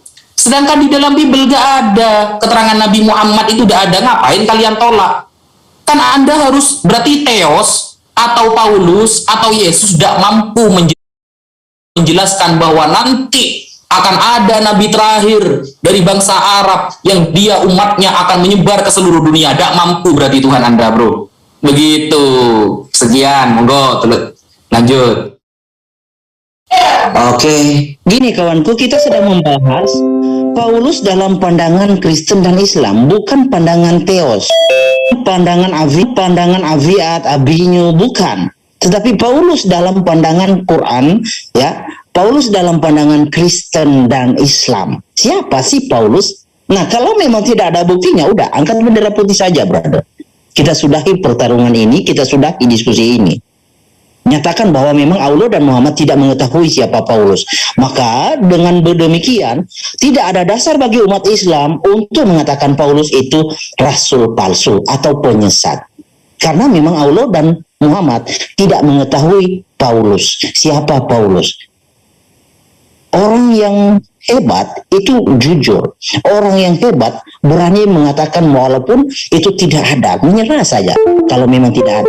Kita sudahi, brother. Supaya tidak berlarut-larut lagi karena saya punya jatuh lagi di tempat yang lain. Kalau memang nggak ada ya udah. Gimana, bro? Oh iya, Bang Herdi. Waktu masih ada 5 menit ketika Anda berdiskusi dengan tantangan seperti ini, saya harap Anda juga tidak kabur dari perdiskusian, karena sangat tidak etis sekali apabila sudah berdiskusi tetapi Anda kabur dari diskusi. Itu sangat tidak etis. Ketika Anda menjadi seorang kesatria, jadilah kesatria sejati untuk meneruskan diskusi dengan bagus. Silahkan. Oke, saya tidak kabur. Tetapi apabila Anda tidak mampu, silahkan angkat bendera putih. Saya tidak kabur, saya hanya menawarkan karena diskusi ini tidak berimbang. Silakan, mau lanjutkan silakan ya, silakan, nggak apa-apa. Oke, silakan dilanjutkan, Bang Herdi. Bawa data yang jelas, silakan. Saya sudah bawa banyak data, kawanku yang belum membawa data, bisa nggak Paulus itu dibuktikan dari legitimasi Allah dan Muhammad. Sebagaimana Allah Subhanahu wa taala adalah Tuhan kawan-kawan muslim dan Muhammad adalah rasul kawan-kawan muslim. Silakan. Begini bro, logika Anda itu gak masuk ke saya gitu loh. Ketika tidak disebutkan di dalam Al-Quran, gitu logikanya bro. Maka logika itu cacat bagi saya bro. Ketika tidak disebutkan dalam Bible, lalu gak boleh gitu dibahas. Ini kan keyakinan, ini agama gitu loh. Sehingga kalau yang saya sebutkan dari tadi, saya menyebutkan Korintus, Galatia dan lain sebagainya, itu kan menurut Theos, Paulus itu sudah menjadi Theos, begini menjadi bapakmu dan begitu. Itu menurut Biblosmu. Jadi Paulus menurut Biblosmu sendiri seperti itu loh bro. Jadi kalau memang Anda sudah menyerah hanya dengan berlogika, kalau gak disebutkan dalam Al-Quran dan hadis tidak boleh dibahas, maka saya juga akan mengatakan jangan pernah membahas agama Islam, baik hadis ataupun Al-Quran, ataupun para ulama kita, karena itu tidak disebutkan dalam Bible Anda. Gimana? Monggo, silakan. Oke, gini kawanku, tentang saya membahas Quran dan hadis itu bukan karena Paulus, ya.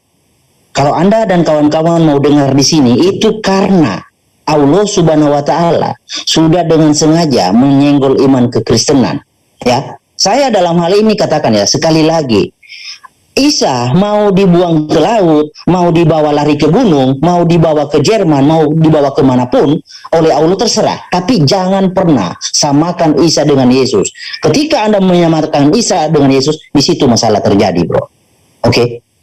Coba bantah bro, tentang kisah para Rasul 14 butir ke-11 itu bro. Coba bantah itu bro. Ketika orang banyak melihat apa yang telah diperbuat Paulus, mereka itu berseru dalam bahasa Likaunia, dewa-dewa terturun di tengah-tengah kita dalam rupa manusia. Itu apa maksudnya bro? Monggo, silakan. Oke, topik kita Paulus dalam pandangan Islam. Kalau Anda sudah tidak bisa membuktikan Paulus dalam pemahaman, dalam pengetahuan yang Allah berikan dan dalam pengetahuan yang Muhammad berikan, kalau sudah tidak mampu membahas hal ini, oke, kita bahas topik yang lain aja bro. Kalau kita mau lanjut, kita bahas Paulus dalam kajian kekristenan. Karena kalau kita bawa ke dalam kajian Allah, pengetahuan Allah dan Muhammad tidak mampu, ya ayo kita bahas dalam pandangan, sudut pandangan Kristen. Gimana? Oke, sudah? Nah, temanya ini kan siapa Paulus menurut Islam dan Kristen, bro.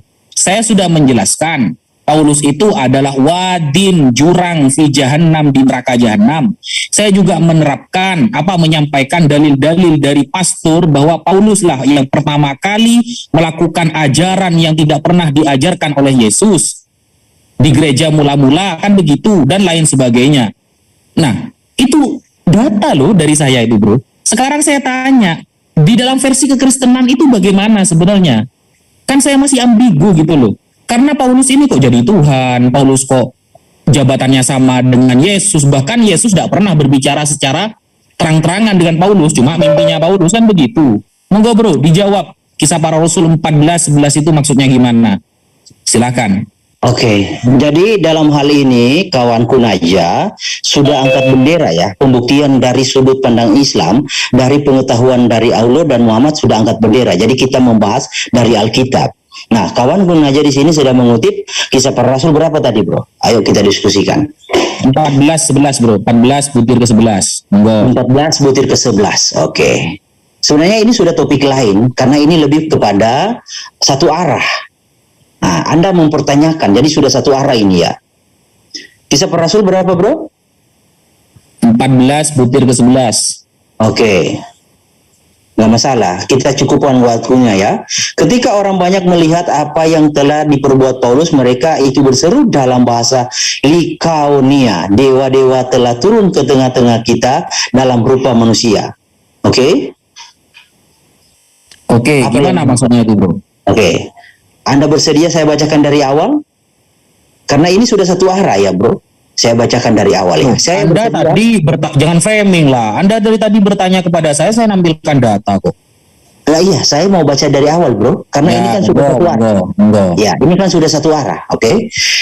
Di Ikonium pun kedua rasul itu masuk ke rumah ibadat orang Yahudi, lalu mengajar sedemikian rupa sehingga sejumlah besar orang Yahudi dan orang Yunani menjadi percaya. Ayat 1-nya.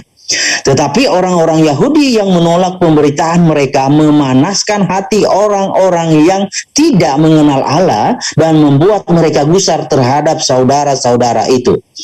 Paulus dan Barnabas tinggal beberapa waktu lamanya di situ. Mereka mengajar dengan berani karena mereka percaya kepada Tuhan, dan Tuhan menguatkan berita tentang kasih karunia-Nya dengan mengaruniakan kepada mereka kuasa untuk mengadakan tanda-tanda dan mujizat-mujizat. Hebat kan? Tetapi orang banyak di kota itu terbelah menjadi dua. Ada yang memihak kepada orang Yahudi, ada pula yang memihak kepada kedua rasul itu. Maka mulailah orang-orang yang tidak mengenal Allah dan orang-orang Yahudi bersama-sama dengan pemimpin-pemimpin. Mereka menimbulkan suatu gerakan untuk menyiksa dan melempari kedua rasul itu dengan batu. Setelah rasul-rasul itu mengetahuinya, menyingkirlah mereka ke kota-kota di Likaonia, yaitu Listra dan Derbe dan daerah sekitarnya. Di situ mereka memberitakan Injil. Di Listra ada seorang yang duduk saja karena lemah kakinya dan lumpuh sejak ia dilahirkan dan belum pernah dapat berjalan. Ia duduk mendengarkan ketika Paulus berbicara, dan Paulus menatap dia dan melihat bahwa ia beriman dan dapat disembuhkan. Lalu kata Paulus dengan suara nyaring, "Berdirilah tegak di atas kakimu," dan orang itu melonjak berdiri lalu berjalan kian kemari. Ketika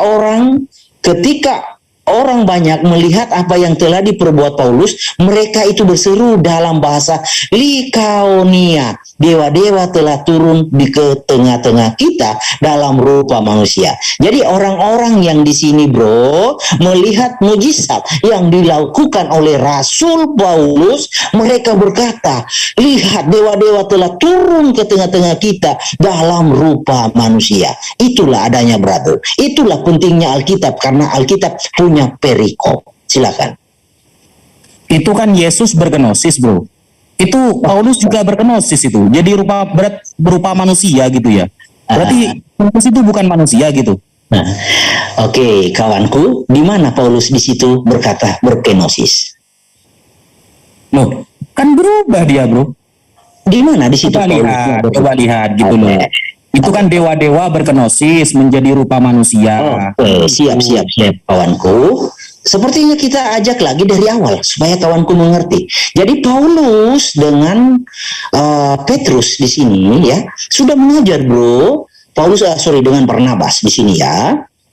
Paulus dan Barnabas tinggal beberapa waktu lamanya di situ. Mereka mengajar dengan berani karena mereka percaya kepada Tuhan, dan Tuhan menguatkan berita tentang kasih karunia-Nya, mengaruniakan kepada. Oke, lanjut. Waktu habis. Oke. Nanti di closing statement bisa diuraikan ya, Bang Herdi ya. Oke, silahkan untuk Ustadz Wafi. Waktu masih 5 menit untuk Ustadz Wafi. Oke, bismillahirrahmanirrahim. Jadi kita begini ya guys. Dalam Yohanes 1:14 di sana kan dikatakan firman itu telah menjadi manusia dan diam di antara kita. Nah, Yesus itu firman menjadi manusia. Sedangkan Paulus dewa menjadi manusia, kan lebih keren Paulus gitu loh guys. Nah, sedangkan biasanya teman-teman Kristen ketika ingin ya mengatakan bahwa Islam harus menerima Paulus, itu kan berdasarkan surah Yasin ayat ke-14, bahwa ada utusan yang datang kepada sebuah desa, kan begitu. Kita lihat di dalam itu tertulis di dalam tafsir Imam Ibnu Katsir Ad-Dimashqi. Ya, kita harus tahu dulu gitu loh. Al-Imam Al-Hafidh Abu Fida Ibnu Katsir Ad-Dimashqi dalam penulisan tafsirnya itu hanya menampilkan beberapa data dari beberapa literasi. Penjelasan lengkapnya kita bisa melihat di dalam karya beliau, tafsir Ibnu Katsir, karya Imam Ibnu Katsir juga, yang bernama Kitab Al-Bidayah wan Nihayah. Saya screen sekarang.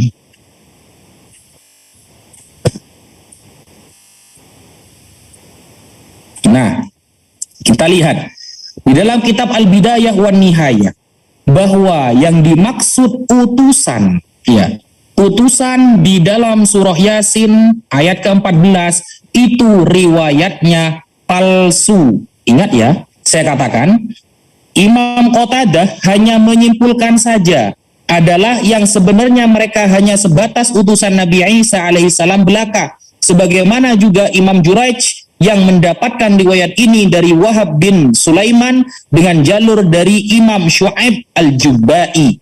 Sedangkan yang ketiganya, utusan ketiga itu adalah Bulus. Nah, Bulus ya, ada Bulus, ada Yohanna dalam bahasa Arab atau bahasa kita sekarang Yohanes. Nah, riwayat ini sangat lemah atau kita katakan palsu. Jadi jangan dibawa lagi. Kasih tahu bro sama umat-umat jenengan gitu loh, bahwa di dalam Al-Bidayah wan Nihayah Al-Imam Ibnu Katsir Ad-Dimashqi menyampaikan riwayat dalam Imam Ibnu Katsir, ya dalam tafsirnya sendiri itu riwayatnya palsu, jangan dipakai lagi gitu. Sedangkan begini bro ya, ini bantahan ya, bantahan kepada orang-orang yang mengemis-ngemis bahwa Paulus itu harus ada dalam Islam, harus diterima begini begitu. Yang pertama, saya katakan ismu Paulus lam yarid fil Qur'anil Karim itlaqon. Nama Paulus itu tidak disebutkan di dalam Al-Qur'an secara mutlak. Wal kalam anhu mahdu kalamin mufassir, ya, kalam mahdu kalamil mufassirin. Kalau menurut para penafsir itu ada tafsirannya, tapi riwayatnya gagal gitu loh, palsu riwayatnya. Itu disampaikan oleh Al-Imam Ibnu Katsir fil Bidayah wan Nihayah. Tadi sudah saya sebutkan ya, itu riwayatnya palsu. Kemudian kalau juga kita ingin tahu kalau Paulus ini memang Rasul gitu, kok bisa? Padahal Rasulullah Shallallahu Alaihi Wasallam, kalau kita tadi sampaikan menurut Imam Ibnu Taimiyah, ya Imam Ibnu Taimiyah ini sudah mengatakan bahwa karena Yahudian, Paulus itu termasuk orang Yahudi dan dia fi ifsadi dinin Nasoro, yang pertama kali merusak ya ajaran orang Nasrani, disebutkan dalam kitab Majmu' Fatwanya. Kemudian di sini juga ada riwayat, nah contoh di sini tadi sudah saya sampaikan hadis riwayat Imam Bukhari dan Muslim bahwa Rasulullah Shallallahu Alaihi Wasallam bersabda, tidak ada nabi di antara aku wa bainahu nabiyun, dan di antara Nabi Isa alaihissalam, antara Nabi Muhammad dan Nabi Isa itu tidak ada nabi, tidak ada rasul. Jadi fa ayyumudda'in linubuwah baina Isa bin Maryam wa baina Rasulillah Shallallahu Alaihi Wasallam yakunu kadiban. Jadi jelas kalau ada rasul di antara Nabi Isa dan Nabi Muhammad itu jelas dia dikatakan bohong. Kemudian Za'ama Paulus annahu ra'a al-Masih alaihi salam. Jadi Paulus ini menyangka bahwa dirinya itu melihat Nabi Isa alaihi salam. Wa hukiyat qissatu liqa'ihi bil Masih thalatha marrat. Dia sampai 3 kali menceritakan tentang pertemuannya dengan Yesus, begitu loh. Tapi wa kullu marratin tatanaqadu ma'a ma qablaha. Tapi ceritanya saling bertentangan, enggak ada yang sahih, begitu. Kemudian di poin nomor 7. Ya, yaz'amu Paulus annal Masih qad suliba ala solib. Fi hina annal Qur'anil Karim yaqulu 'anil Masih wa ma qataluhu wa ma salabuhu. Paulus atau Paulus mengatakan bahwa Nabi Isa itu disalib. Sedangkan Al-Qur'an mengatakan Nabi Isa tidak disalib. Otomatis bertentangan. Berarti Paulus ini rasul penyesat, bukan rasul yang beneran. Gitu loh, rasul palsu berarti ini. Fakaifa yakunu Paulus rasulan? Oke, silahkan Bang Zuma mengajukan satu pertanyaan saja karena Bang Herdi rasanya tidak kuat. Oke, silahkan. Oke, terima kasih. Assalamualaikum warahmatullahi wabarakatuh. Pertanyaan saya kepada Saudara Herdi yang buta kitab Bible, apalagi Al-Quran. Jadi saya ingin tanya kepada Saudara Herdi, Anda membawa-bawa Yesus, di mana Yesus tidak pernah diceritakan menurut Anda, Paulus, menurut Anda di dalam Al-Quran dan juga di dalam hadits. Nah, saya kasih pengantar. Kalau di dalam Al-Quran dan di dalam hadis tidak ada diceritakan tentang Yesus, itu karena Yesus itu tentang Paulus, itu karena Yesus tidak pernah mengajarkan Bani Israel tentang sosok manusia bernama Paulus. Sekali lagi saya ulang, Yesus tidak pernah mengajarkan murid-muridnya tentang Paulus. Paulus itu adalah tokoh, dia adalah penjagal yang menghadiahkan Romawi dan Yunani sebagai penganut ajaran pagan terbesar di dunia, sebuah kitab yang kemudian berasal dari tulisan-tulisan Paulus. Pertanyaan saya kepada saudara, siapa Paulus menurut Yesus? Tinggalkan kebiasaan lama, Bang Herdi. Kalau ditanya siapa Paulus menurut Yesus, jangan saudara menjelaskan Paulus menurut Paulus. Itu penipuan namanya. Pertanyaan saya camkan baik-baik, jangan kebiasaan lama Anda bawa-bawa. Siapa Paulus menurut Yesus? Jadi Yesus yang harus menjelaskan siapa Paulus, bukan Paulus. Kisah Para Rasul 9 nomor 6. Cemen bro, saya tidak tanya tentang orang lain, saya tidak cerita Lukas, saya tidak cerita Paulus. Yang saya tanya Yesus. Karena dalam kitabmu dikatakan, Ibrani 1 nomor 2, dulu orang Tuhan berbicara kepada manusia melalui nabi, di akhir zaman, di akhir-akhir ini katanya, Tuhan berbicara mengenai kepada manusia melalui perantaraan anaknya, yaitu Yesus. Nah, jadi kau jangan bawa perantaraan melalui Lukas, Markus, dan semuanya. Yang ingin saya tahu dari Anda, siapa Paulus ini menurut mulutnya Yesus? Silakan. Ayo. Oke ya. Diam ya, tenang di pojokan bro. Ya, jangan nipu-nipu lagi ya, kayak biasa minta siapa Paulus menurut Yesus, dibawanya Lukas. Nah, Kisah Para Rasul. Kenapa dengan Kisah Para Rasul? Saya minta siapa Paulus menurut Yesus, bukan Lukas. Oke. Ini kalau kamu bawa Kisah Para Rasul, itu berarti pertanyaan saya rubah. Siapa Paulus menurut Lukas? Kan gitu. Yang saya tanya, siapa Paulus menurut Yesus? Oke, udah. Ya.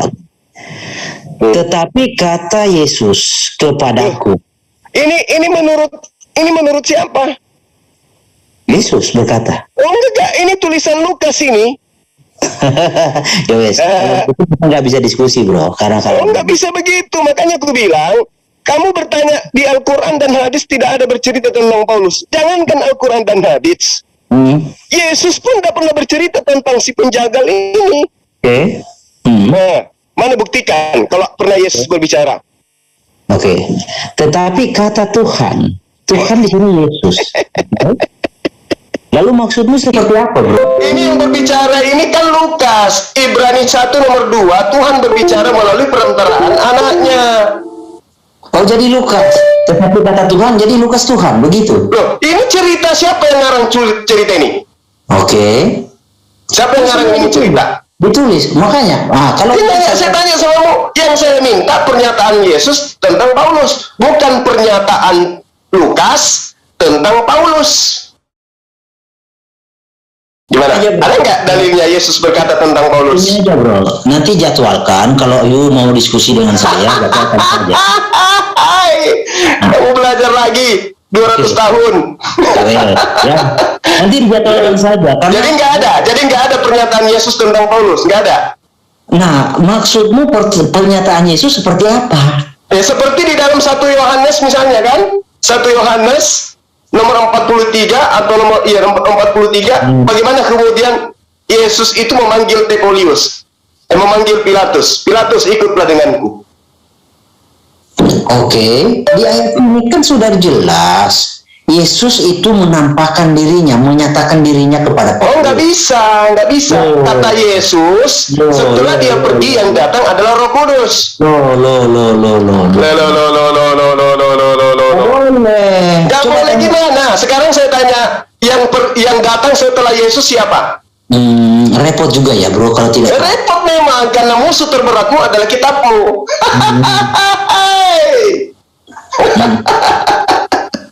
Padahal ini jelas-jelas. Tetapi kata Tuhan. Ini tulisan Lukas ini. Ini tulisan Lukas ini. Ya, tetapi kata Tuhan, jadi Tuhan yang berkata kepada Paulus, pergilah, sebab aku Saya minta perkataan Yesus. Ya, Siapakah Paulus menurut Yesus, bukan menurut Lukas. Oke, memang Lukas Jadi nggak ada ya? Lah ini, Nah, ini Lukas ini. loh, Lukas ini yang berkata ini, Lukas. Lukas menulis apa yang Yesus ucapkan. Dari mana Lukas tahu? Oke, itu jadi panjang ceritanya. Sekarang begini, bagaimana cara sapi betina menulis surah Al-Baqarah? Nah, emang di situ ada sapi betina yang menulis. Nah, Al-Baqarah itu sapi betina. Nah, Lucu Anda ini. Enggak, gini aja Herdi. Gini aja Herdi. Apakah tidak pernah terlontar kata dari mulut Yesus itu secara langsung tentang Paulus? Pernah atau tidak pernah?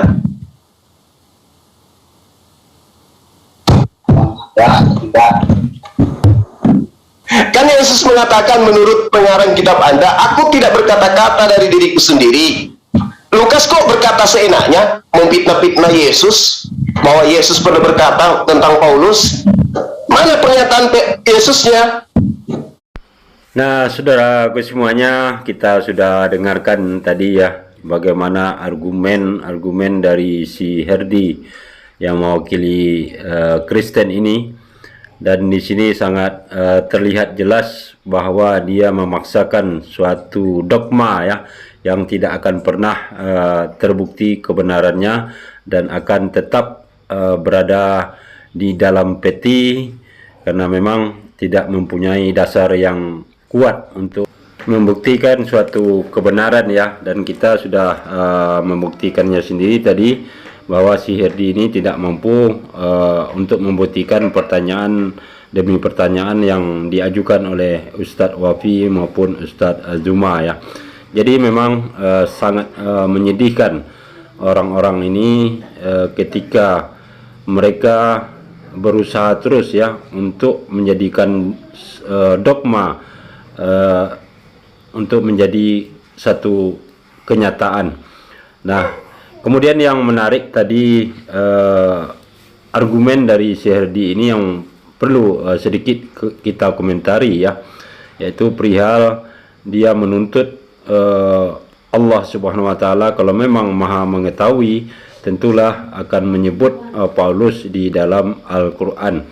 Nah, ini adalah menunjukkan bahwa si Herdi ini sangatlah dangkal dalam pemahaman ya, karena Al-Quran sekali lagi bukanlah buku biografi ataupun buku cerita ya yang memuat segala sesuatu secara detail, tetapi yang perlu kita pahami untuk memahami sesuatu, kita tidak melulu harus terfokus ke satu kalimat atau bacaan saja ya, karena bahasa tersebut ada bermacam-macam, ada bahasa tubuh, bahasa isyarat dan juga simbol.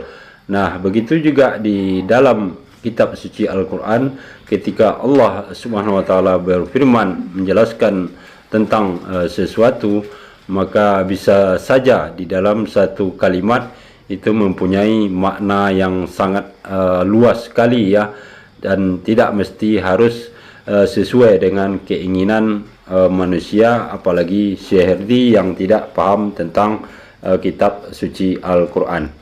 Kemudian yang kedua, klaim dari si Herdi ini yang sangat menggelikan, yang mana dia mengatakan bahwa Tuhan itu hanya memilih bangsa Israel ya, bukan keluar dari bangsa Israel tersebut. Nah, tentu kalau ini yang dipaksakan, maka pertanyaan baliknya adalah apakah dia sendiri adalah orang Israel? Tentu jawabannya tidak ya. Maka argumen yang coba dibuatnya tersebut otomatis gugur ya. Nah, kemudian pertanyaan terakhir dari Ustadz Azuma yang juga tidak mampu dijawab oleh Herdi ini untuk membuktikan bahwa Yesus itu sendiri menyatakan bahwa si Paulus ini adalah rasul. dan ini juga tidak terbukti sama sekali. Jadi kesimpulannya, apapun argumen yang coba dibangun oleh Herdi ini untuk menyatakan bahwa Paulus adalah seorang rasul, itu gugur seketika ya, karena memang tidak mempunyai bukti apapun juga.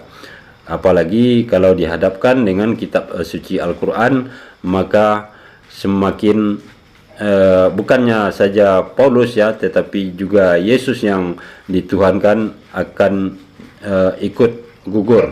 Nah, demikianlah saudaraku semuanya, mudah-mudahan kita terhindar ya dari pemikiran-pemikiran yang dangkal, sehingga kita tetap terjaga kecerdasan kita di dalam Islam tentunya, untuk menjaga keimanan serta akidah kita sebagai umat Islam.